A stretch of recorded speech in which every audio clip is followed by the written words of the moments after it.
Do you agree with Justice Scalia's view that Roe was wrongly decided?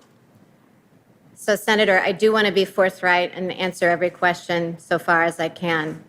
I think on that question, I'm going to invoke Justice Kagan's description, which I think is perfectly put. When she was in her confirmation hearing, she said that she was not going to grade precedent or give it a thumbs up or a thumbs down.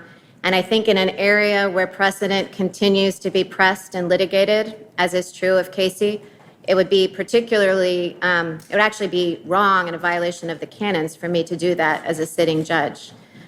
So if I express a view on a precedent one way or another, whether I say I love it or I hate it, it signals to litigants that I might tilt one way or another in a pending case.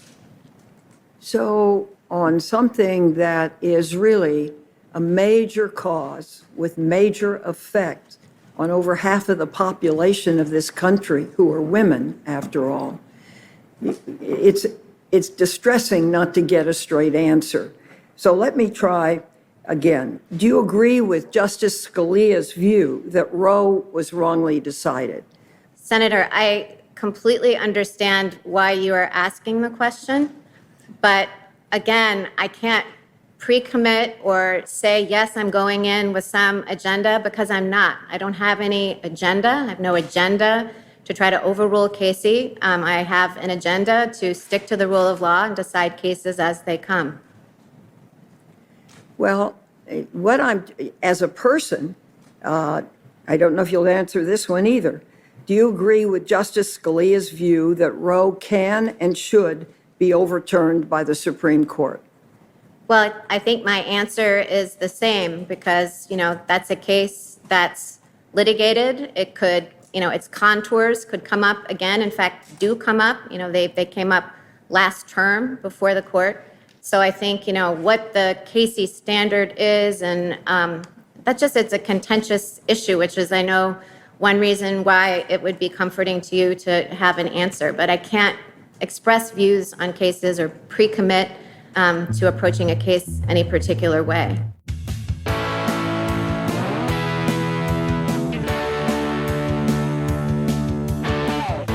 I'm Sarah Kendzior, the author of the best-selling books The View from Flyover Country and Hiding in Plain Sight. I'm Andrea Chalupa, a journalist and filmmaker, and the writer and producer of the journalistic thriller Mr. Jones, about Stalin's genocide famine in Ukraine. And this is Gaslit Nation, a podcast covering corruption in the United States and rising autocracy around the world. And, we do 2 shows a week. So if you want our second show, which is the early show, check out our Patreon. You can sign up at the Truth Teller level or higher. And this week's bonus is going to be Sarah and I answering questions from our listeners who subscribe at the Democracy Defender level and higher. We do an Ask Us Anything. These questions are really interesting for us because it gives us a sense of the mood in this country, because we have a very diverse listenership across the country. And it gives us ideas for how we shape our coverage. And so if you want, and plus we're all suffering through the apocalypse together. So that's why you can feel included with that. So come join our bunker on Patreon and you'll get the early show, which comes out now Tuesdays afternoon. All right. Well, on that note, I think you had a Texas-sized rant serve up on this week's developments. A big old Texas-sized oil spill in our democracy. All of this horror show of fury that's been happening coming out of Texas, it reminds me, Sarah, of the hellscape that you and I and the rest of the country went through in September 2018. It's actually the 3-year anniversary of the Kavanaugh month of horror. Remember, Kavanaugh was submitted. Oh, yes. I remember we called that rape month. Yeah, it was rape month. But then every month was rape month. And that was when our little podcast that could just started to get off the ground. We just launched, and suddenly we're hit with attempted rapist Kavanaugh being installed on the Supreme Court, given all of his dark money connections, given the mysterious $200,000 or so debt that was scrubbed clean, given his testimony where he could have lied under oath, given the sham FBI investigation that was not carried out it was a really painful time, and it was a really painful initiation. And you and I doing Gaslit Nation, I remember it was like some of the first times we were crying on the show and screaming, and all of that anger and that trauma and the weird dreams that have been having going along with it have come back since this extraordinarily triggering event out of Texas, which we're going to go through today, because it is, if we don't stop it, if Merrick Garland or whoever should come in as Attorney General, if Merrick Garland is not the man for this moment in history, this could be the death knell of our democracy for so many reasons that we're going to go over today. This is not hyperbole. This is not us being quote unquote hysterical women. This is us having studied authoritarian states for many years, well over a decade now, each of us. And as we're always saying, in a declining democracy, in a dictatorship, the judiciary are the jail bars that hold in and deny you all your rights and freedoms. That's happening in dictatorships like Belarus, where one opposition figure was just sentenced to over a decade in prison simply for leading a peaceful protest. She's now a political prisoner, thrown away, her life taken from her for simply exercising her rights. So what I'm saying is that the judges, the legal warfare, all of that is ramping up by the Republican authoritarian movement. And it's extremely serious and dangerous. And we need all hands on deck, including the powers that be, urgently to stop this. So now let's break this all down with the abortion ban. As we saw, the Texas abortion ban, which we discussed in last week's bonus episode for our Patreon subscribers, is yet another reminder of why you hardly ever see female dictators. Americans, like many corners of the world today to varying degrees, from Afghanistan to Russia to Syria to Poland and the United Kingdom and too many other places, are up against the threat of patriarchal terrorism. This is not only a war against women, but a war against LGBTQ people as well, who by their very existence challenge the rigid, harmful confines of who gets to be considered human under a patriarchy.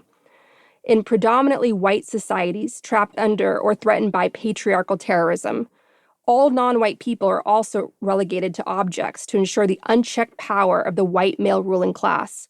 Needless to say, Republicans in Texas and elsewhere are determined to drag America back to its roots and calling on vigilantes for help. The Texas abortion ban provides a fancy, institutionalized spin on the increasing white terrorism plaguing our country. The Proud Boys now can rally around the law in Texas and hunt down people even considering getting abortions. This is the type of law they will cling to in order to justify their violence and make it seem no longer fringe, but now part of the establishment. And the Supreme Court, with a cowardly, shadowy abdication of duty to uphold the Constitution, let them do it.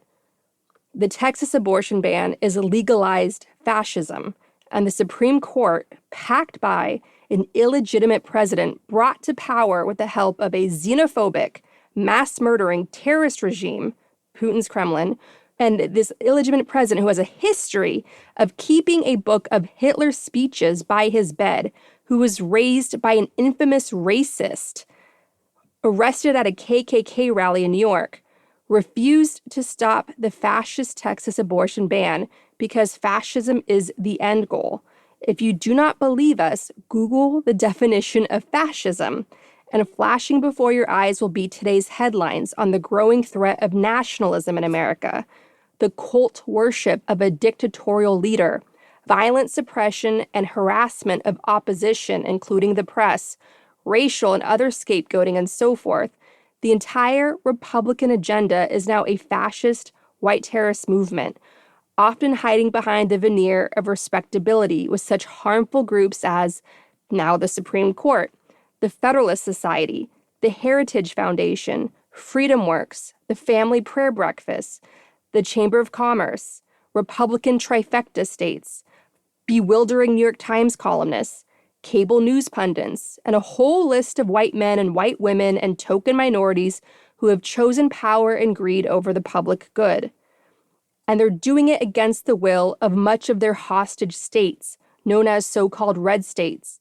In Texas, for instance, If 11,000, only 11,000, in a state as large as Texas, if only 11,000 votes had flipped across 9 districts in 2020, Republicans in Texas wouldn't have had the power to ban abortions and pass one of the most restrictive voter suppression laws in the country. This comes according to a great group we should all be supporting and following called the State Government Citizens Campaign, a group of like-minded people volunteers, community organizers working to flip state governments from red to blue to avoid tragedies like what's unfolding in Texas. The Texas abortion ban is legal warfare against our democracy, much like the court packing by the Federalist Society, the voter suppression laws across the country amplifying Trump's big lie. All of that paid for by massive amount of dark money. Look at Jane Mayer's piece recently in the New Yorker, all about the dark money that's fueling these voter suppression lies, all based on Trump's big lie that the 2020 election was stolen from him, and justifying expanding voter suppression laws and putting the power of our elections in the hands of right-wing partisan ideologues. It's the same legal warfare you see in authoritarian states and declining democracies like Viktor Orban's Hungary, where opposition leaders faced intrusive and expensive audits, for instance. Authoritarianism isn't always tanks and brutality. It's also really expensive lawsuits and investigations and, like I said, financial audits. All of this is done to financially ruin and harass and demoralize and crush the opposition, completely ruin their lives, and therefore they don't have any energy or any resources left to fight the authoritarianism. This is what we're seeing now in Texas, where anyone can turn in others for getting an abortion or helping someone. Even an Uber driver can be sued. And those lawsuits can earn the so-called bounty hunters thousands of dollars. These so-called vigilante laws, like the Texas abortion ban, aren't limited to abortion. Republicans are also going after the rights of local governments to pass mask mandates, ensure environmental protections, and so forth, using vigilantes to carry out their culture of fascism, like George Zimmerman and the Stand Your Ground law in Florida, which allowed Zimmerman to get away with murdering a child walking home from buying candy. These so-called vigilante laws are dangerous loopholes in our Constitution. They're steamrolling our Constitution. Our Constitution protects us from the state, or it should, but these vigilante laws empower individuals to bully others and literally destroy people's lives.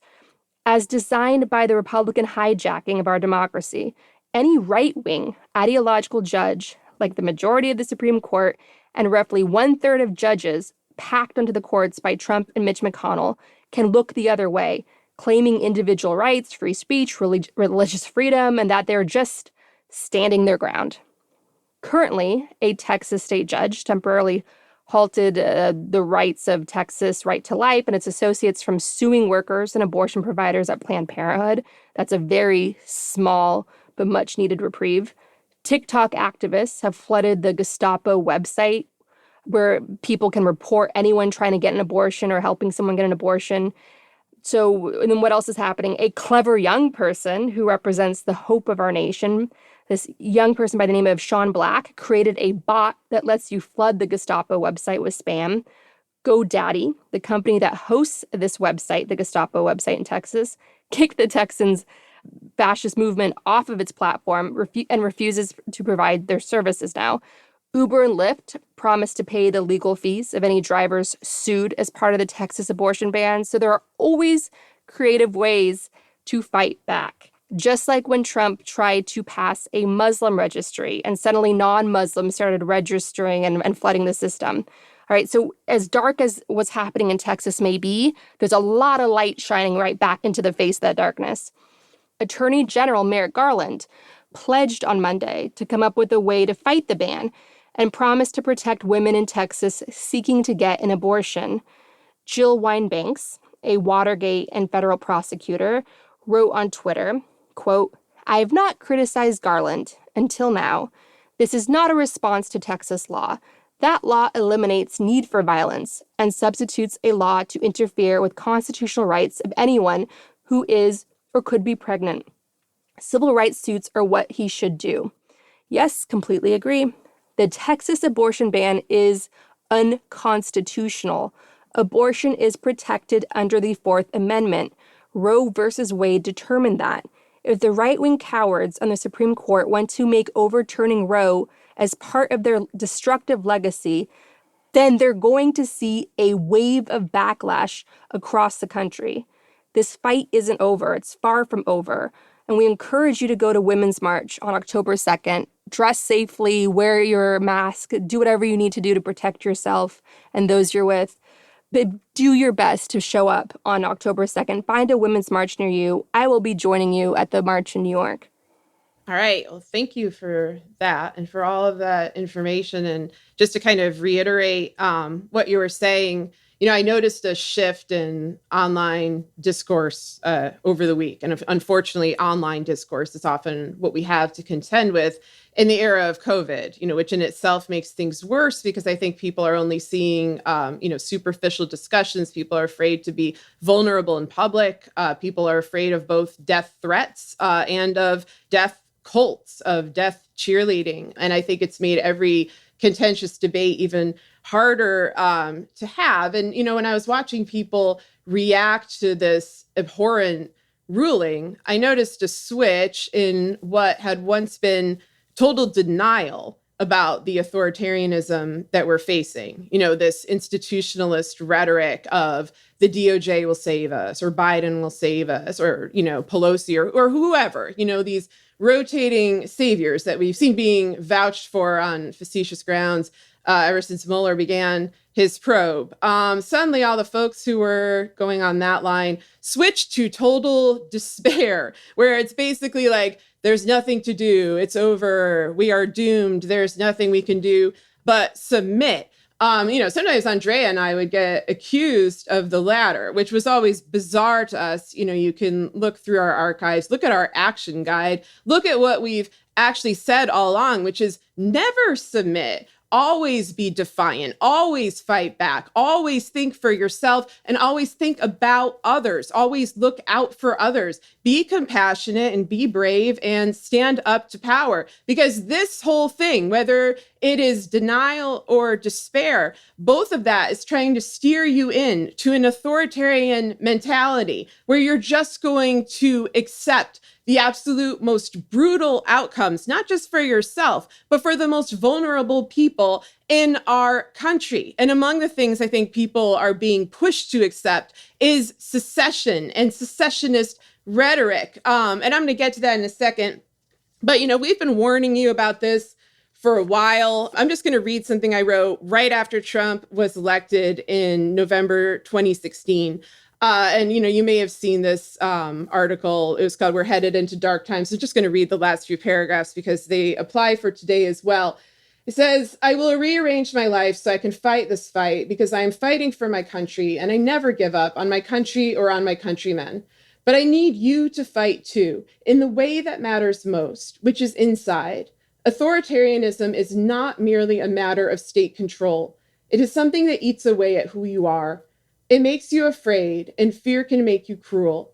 It compels you to conform and to comply and accept things that you would never accept, to do things you never thought you would do. You do it because everyone else is doing it, because the institutions you trust are doing it and telling you to do it, because you are afraid of what will happen if you do not do it, and because the voice in your head crying out that something is wrong grows fainter and fainter until it dies.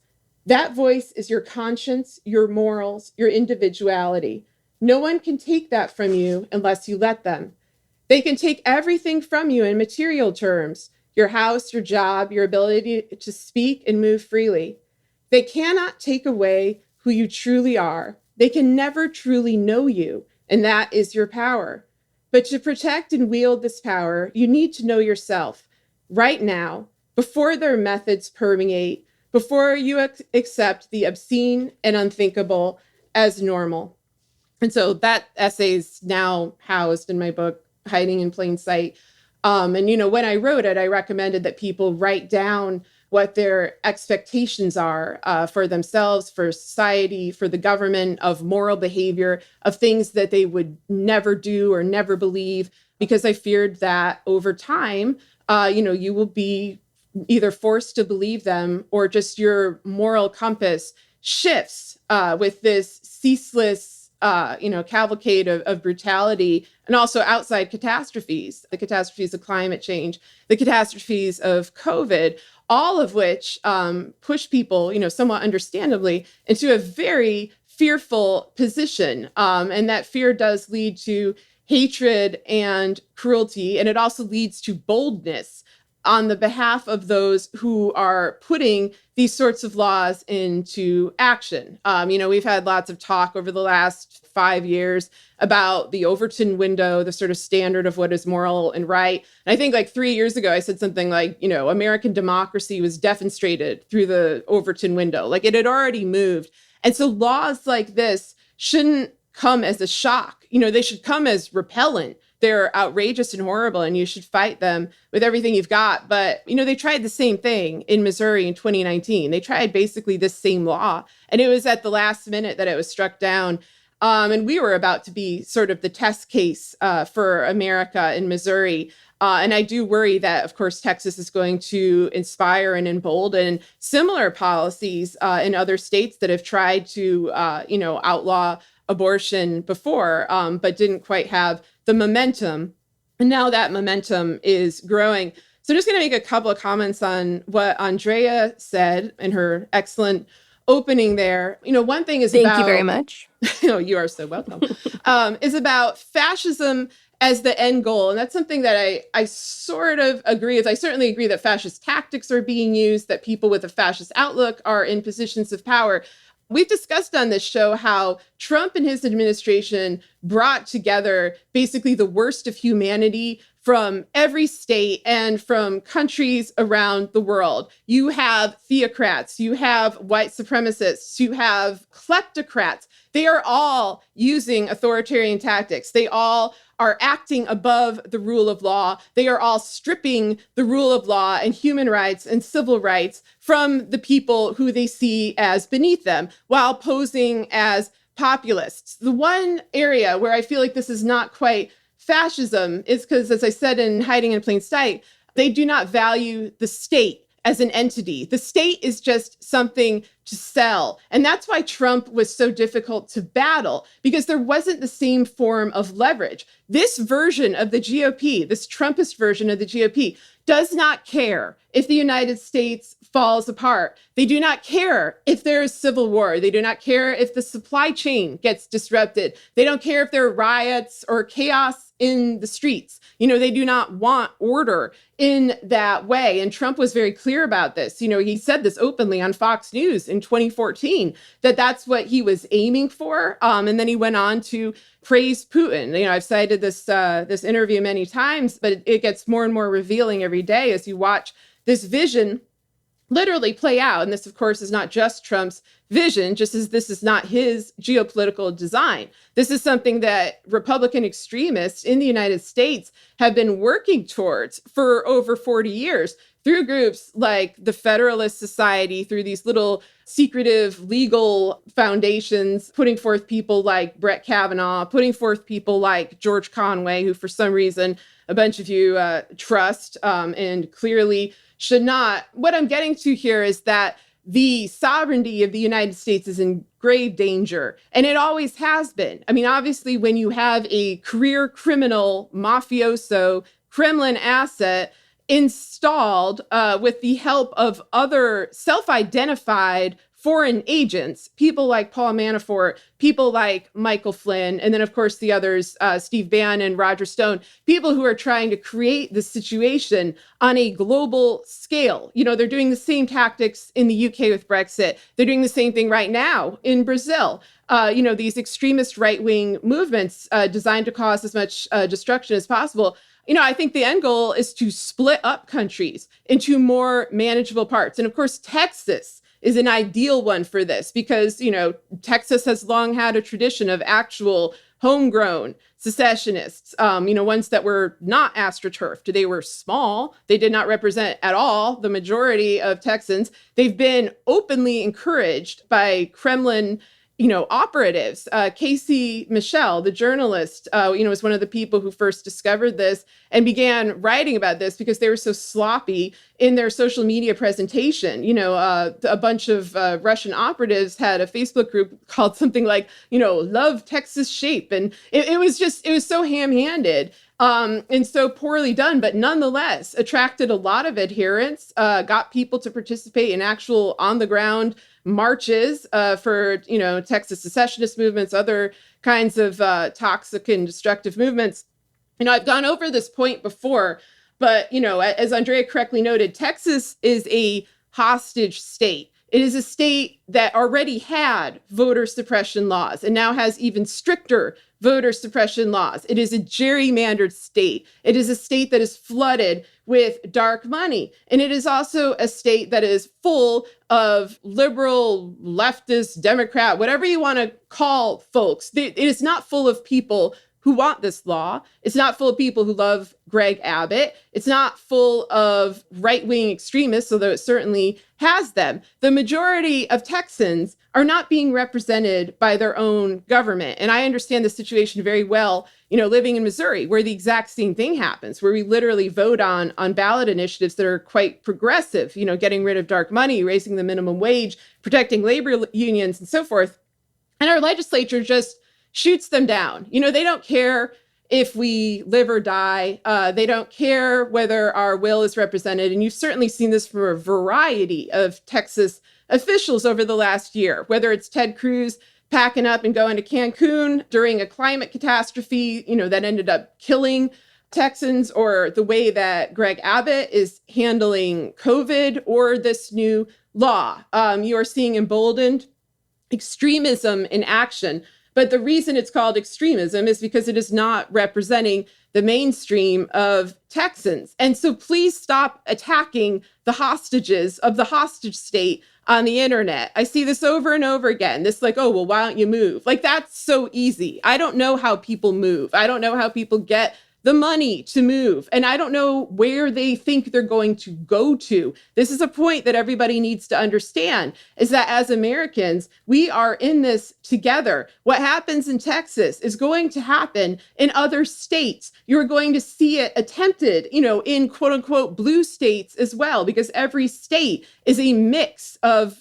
different political entities. And you're seeing a lot of kind of bottom-up movements trying to take over things like school boards, basically doing what the Tea Party did about a decade ago, which was a successful way of political manipulation. And they are backed by big money, to do these initiatives and carry them out. So everyone nationally is facing this kind of battle, but also you should be on the side of your fellow Americans who are Texans. You should be on the side of justice and of compassion for the women of Texas who have to bear the brunt of this travesty. And so a couple other points here. Obviously, this is an issue of reproductive rights, but the bounty hunter aspect, honestly, is the part that is new and frightening, and I think can have broader implications beyond just issues related to reproductive rights. As Andrea brought up, the case of, Trayvon Martin and George Zimmerman and these stand your ground laws, this is creating or exacerbating really a vigilante culture that people want codified in law.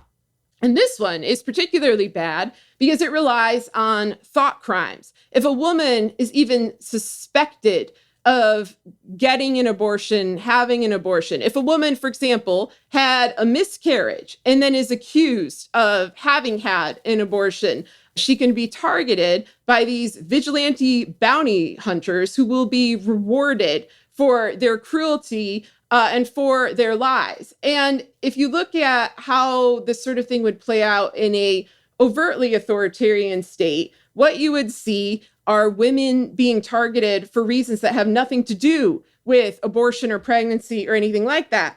It's going to result in women being targeted because of their other political positions, because somebody doesn't like what they're doing, because they're related to somebody, who is a target of the government. This can be used in all sorts of ways. It is very common in authoritarian states for people to go after the relatives or friends, the loved ones of an individual who is causing the government trouble, and go after that person because they know that the other person won't back down. It's a very effective tactic. Texas is a very big state. So I could easily, see this being used on the loved ones of activists all over the country. There are a million terrible ways that this can go. So again, please be supportive of the people who actually have to live under this law. And please understand the broader ramifications for the country as a whole. There's nowhere for you to escape to. You're not going to end up living in some kind of,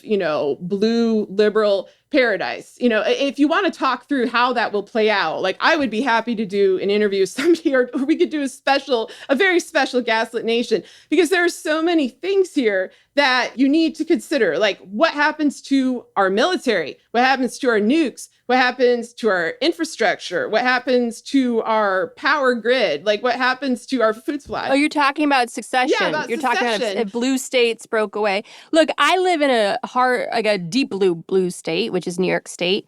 New York State can't even fix New York City's subway system. Right. So I don't trust New York State to even run its own country if New York State were to break off and be the Republic of New York. Exactly. And we both have had governors who were sexual predators, right, who had to resign. Missouri and New York are one in this respect. Sorry, go on. I was just thinking of points of commonality. It's all a pipe dream. Even if you live in a deep blue state, it's, as Sarah said, it's just simply not. It's not that simple. The price tag of running your own country is very high. And obviously everyone's taxes would have to go up. And we're all interconnected anyway through these grid systems and so forth. So breaking apart and becoming a European Union of independent countries and just having maybe some central governing body as the EU does, that's not an option, I believe, for the United States. So either way, we're stuck together, whether we like it or not. And we have to learn how to push back effectively and with more conviction and urgency from the top, as we've been seeing so far. Because a lot of these communities, especially non-white communities, are shouldering the biggest burden of fighting authoritarianism. And that has been the history of the United States of America as taught through critical race theory, which is why they want to ban critical race theory, because ultimately it is a history of resistance and how to stop the Republican fascist tactics and strategies. Yeah, they don't want people to learn about the part where the oppressed prevail or gain ground or win or change people's conceptions of what is right or just or what they are entitled to as a result of their birthright. They want those facets of history to be gone. I think they also do not want a discussion of elite criminal impunity. And that's something on this show we often refer to it, with regard to transnational organized crime, to people like Jeffrey Epstein or the Sackler family, these sort of billionaire high power individual. But, elite criminal impunity is also the Tulsa massacre of 1921. It's the unpunished white supremacist violence of the Red Summer of 1919. And it's George Zimmerman. I mean, it's this idea that due to your birthright, the color of your skin, the, place that you were born, and the laws that people have created to protect and elevate people like you and your rights over the rights and the dignity and the freedom of others, that is elite criminal impunity. It's stretching the definition of elite somewhat in the latter case, but that is the history of this country. It's something that everybody needs to come to terms with. This law is going to play out in a way that disproportionately hurts impoverished women, that disproportionately hurts women who aren't white in Texas, women in rural areas. There's going to be all sorts of groups that are traditionally the more vulnerable groups in our country that will be disproportionately affected by this. And so, no, the answer is not to leave all of those people, all of those women in the lurch, to abandon them, to denigrate them, to blame them for what has happened by saying you voted for this, because odds are quite good that they did not, and in many cases could not because of voter suppression. So you also need to look quite closely at the voter suppression laws. There's going to be new lawsuits aimed at Texas over that. but do not fall for this Republican rhetoric of secession. They want Texas to secede. They want to have their little oligarchies because they're easier to control that way. And one more thing, I just want to bring up, I have friends who grew up in the former Soviet Union, and especially in Central Asia, in the Fergana Valley, where Uzbekistan, Tajikistan, and Kyrgyzstan all, basically intertwine. Stalin carved out the borders, so they're obviously insane. But, this used to be a place where people could cross the border to see their neighbor, to work in another company. Like it was considered one. And I'm not praising the Soviet Union here, but I'm saying it is traumatic when an area that you thought of as your home, where your friends live, where your family lives, where your loved ones live, suddenly becomes a place where you need to show your papers. Suddenly becomes another country where you need to show a passport. And if it is ruled by a dictator, which is what it would be here. If these little hyper right-wing oligarchies are formed, they will be ruled by absolute fanatics, kleptocrats, possibly theocrats. It is not going to be easy, and they're going to try to circumvent any kind of sense of unity, of Americanness, of togetherness, of we're here to help each other. They're going to try to destroy that. But just sort of think on a practical level, what would it mean to not be able to visit your own friends and family if they live in Texas? Which is certainly true for me. The other thing you need to keep in mind, if we haven't convinced you yet, is they will invade you. They will 100% invade you. Certainly through disinformation and terrorists. Oh, I think they're going to flat out freaking invade you because, a lot of these Maybe folks, the Proud Boys will keep Proud Boying. the vigilantes. Yeah. I mean, if you're going to get 10 grand for saying some woman had an abortion, imagine if you're offered even more money to get to do the thing you've been wanting to do privately maybe for a while, which is pick up arms and basically do a January 6th, like all over the place. Like you've got your new little liberal utopia, quote unquote, that, maybe a few quote unquote blue states broke off and formed one.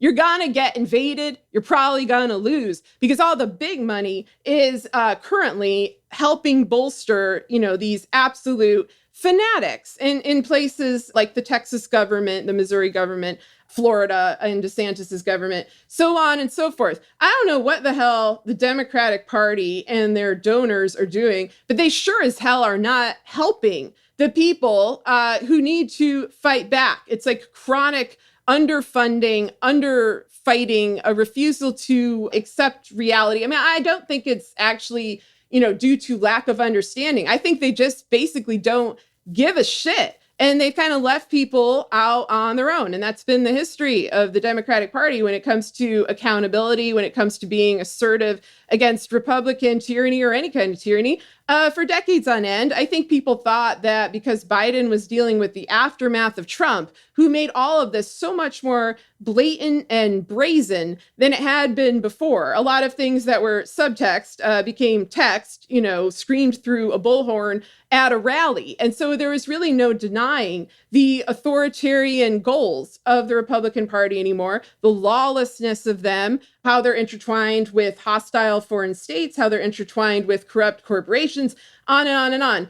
The Biden administration is denying it. Merrick Garland has failed us in a multitude of respects. Again, just go back in our archives and find the Merrick Garland episode because, we list quite a lot. If I list them again, you'll have, another hour of commentary on your hands. They are not fighting as if they care whether this country survives. I'll just put it that way. That's true in every respect. It's true in regards to the attempted violent seditionist coup on the Capitol on January 6th.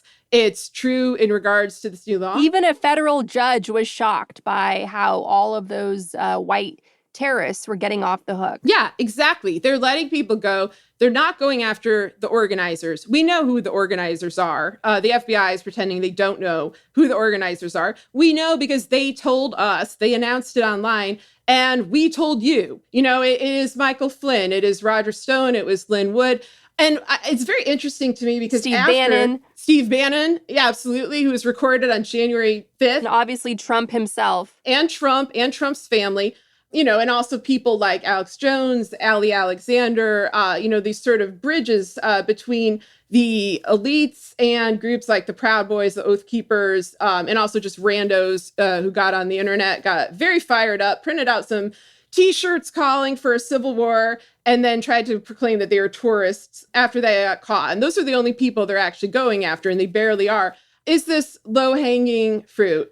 I think one of the reasons that there's been this selective amnesia in response to the multitude of blatant crimes that the Trump administration presented is perversely because he is not on Twitter. And not that just that he is not on Twitter now, but that they deleted all of his past tweets in which he would announce his crimes, ongoing crimes. He would announce future crimes. He would confess to past crimes, and his accomplices would do the same thing. Michael Flynn would do it. Lynn Wood, in particular, was doing it before January 6th. I was watching him as he built up aspiring insurrectionists, as he reassured them that this is what, the Trump administration wanted them to do, that they would not be in any kind of, legal danger. There was something necessary for them to do. This was all out in the open. And then after the attack, Twitter, after years of Trump doing things like threatening to nuke North Korea over the internet, suddenly decides that Trump is too dangerous and not just prevents him from tweeting, but just they nuke his whole account and they get rid of all the other accounts and they get rid of a lot of the QAnon accounts. They get rid of evidence. They get rid of collective memory. They get rid of the trail. And this combined with the switch of administration into Biden, and I think just a general desire of people to want to forget, such a traumatic, event, such a horrible period in our nation's history, it has skewed the perspective on how much danger we were in and how obvious it was and who failed to stop it. And then that has caused people to not question so much like, well, why aren't they stopping it? Every excuse that these little bot-brained farms throw out, I honest to God can't tell if these are people, or if they're paid operatives, if they're people expressing their honest opinions, or if they're automated. That's how much personhood has been crushed in this digital era. But, for what are we on now? 8 months, you're just, all you hear is, oh, well, Biden's only been there for 8 months. Before that, it was 6 months. Before that, it was 3 months. Like, how many years will it be before you stop uttering that insipid phrase along with all of the others? They're just dotting the I's and crossing the T's. They can't tell you what's happening because it's a top secret investigation and they're working behind the scenes. It's like, dude, we knew what was happening. We watched it on TV. We watched it on the internet, which you have now deleted. And we see it happening now because they're still going. They're still out roaming free, trying to stir up insurrections in other countries, trying to facilitate them in our own, using the politicization of COVID and of masking and vaccines to try to create incredible fear and incredible cruelty within our population. And we're already, all of us, I don't care who you voted for, everyone is traumatized. Everybody's exhausted. Everybody, I think, is either succumbing to their worst instincts or trying very hard not to. And again, I encourage everybody not to. I encourage you to have compassion for your fellow American, for everybody who has to live through this time. It really is, this is the worst of times and this is the worst of times. There's not a real bright side here. I don't know what will happen as we push through because the climate crises really kind of throw a wrench in that. They throw a wrench into our conception of the future. We've always said in the show, like, fascism doesn't last forever. Fascist movements have been defeated. Authoritarian movements have been defeated. There is no country that is bound for that fate inherently, but it does require people to push back vehemently. I think a lot of the secessionist rhetoric, a lot of the vigilante stuff, the sort of dissolution of federal institutions, even the loss of something as basic as the U.S. Postal Service, and the fact that the Biden administration won't fight for that to function, that is a signal to me that elite power players, again, do not care if this country survives, or they would not let these institutions which people depend on, especially during a pandemic, they would not let them rot away. They would not let the ties that bind us fray and break. That's all of great concern to me now. I want to highlight some things we can do to push back. We can name and shame, and boycotts are incredibly powerful. The civil rights movement, of course, came out of under Martin Luther King. Martin Luther King made a name for himself globally by leading the Montgomery bus boycott. And that is a powerful case study on grassroots power changing the world. And that is why we opened the Gaslit Nation Action Guide on gaslitnationpod.com with Martin Luther King Jr.'s memoir that he wrote fresh off the Montgomery bus boycott and how he did it, how he organized himself and others. And it's just a powerful, powerful guide on community organizing and how to effectively take on authoritarian, corporate-backed authoritarianism. So please check that out. And so I want to just, in the spirit of that, highlight thanks to Judd Legume of Popular Information. Judd and his team painstakingly put together the major corporate donors to the sponsors of Texas's abortion ban. And we will link to this in the show notes for this week's episode, which you can find, as always, on the Patreon page for this week's episode. So some of these companies that we need to name and shame include Spectrum, the cable provider, AT&T, USAA, We Are Farmers, United Healthcare, Anthem Inc., General Motors, CVS, the massive pharmacist chain, State Farm, another insurance company, Comcast, NBC Universal. There's also the UPS, Walmart, Chevron, Deloitte, Toyota, Allstate, Bank of America, British Petroleum, BP, Cigna, and United Airlines. So those are some companies that if you can avoid them, absolutely avoid them. If you can write a letter to their CEO, if you can tweet at them, name and shame them, and demand that they move their money from away from these authoritarians in Texas who are waging war on our democracy and our Constitution with these misogynistic laws, please do so. And again, we'll link to Judd's tweets, Popular Information, in the show notes for this week's episode. And I want to push also some other solutions to all this. Like, we don't need to just surrender the situation. There's solutions. There's a way out of this. There's always a way to push back against fascism. The bounty hunting, for instance, works both ways. If someone gets outed for turning others in, for helping women get an abortion, as long as it's verified that this person did that, they can be named and shamed. It works both ways. And in terms of the conditions we're up against now, authoritarianism, fascism breeds in times of economic crisis, political instability, and rampant propaganda. We're currently facing all three of these crises at once. The solution is to boost our economy through a 21st century New Deal by passing the $3.4 trillion infrastructure package, which not only provides a much-needed safety net, which will transform lives and lift people out of poverty, it will also transition us towards cleaner energy and other aggressive measures to combat the climate crisis, which is why Exxon lobbyist Joe Manchin, who regularly meets with Exxon, according to someone who worked there, is against it.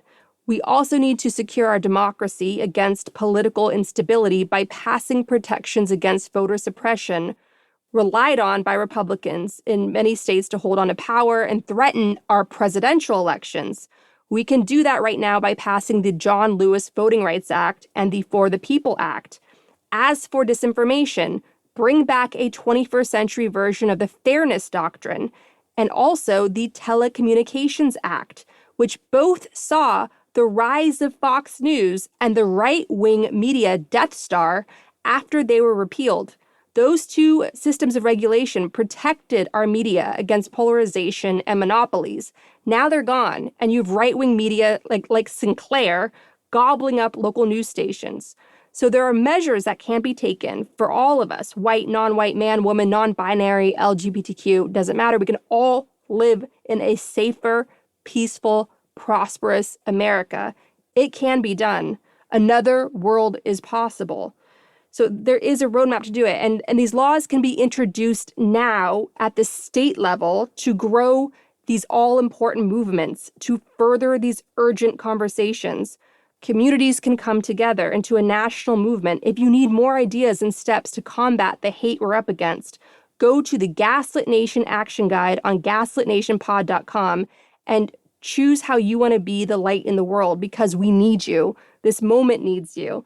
Everyone counts. We're going to get through these soul-defining years together because we simply have no choice.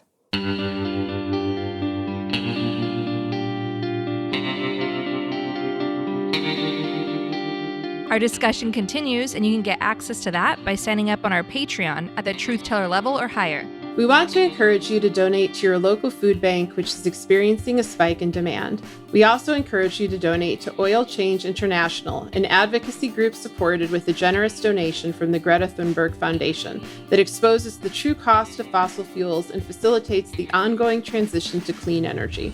We also encourage you to donate to the International Rescue Committee, a humanitarian relief organization helping refugees from Afghanistan.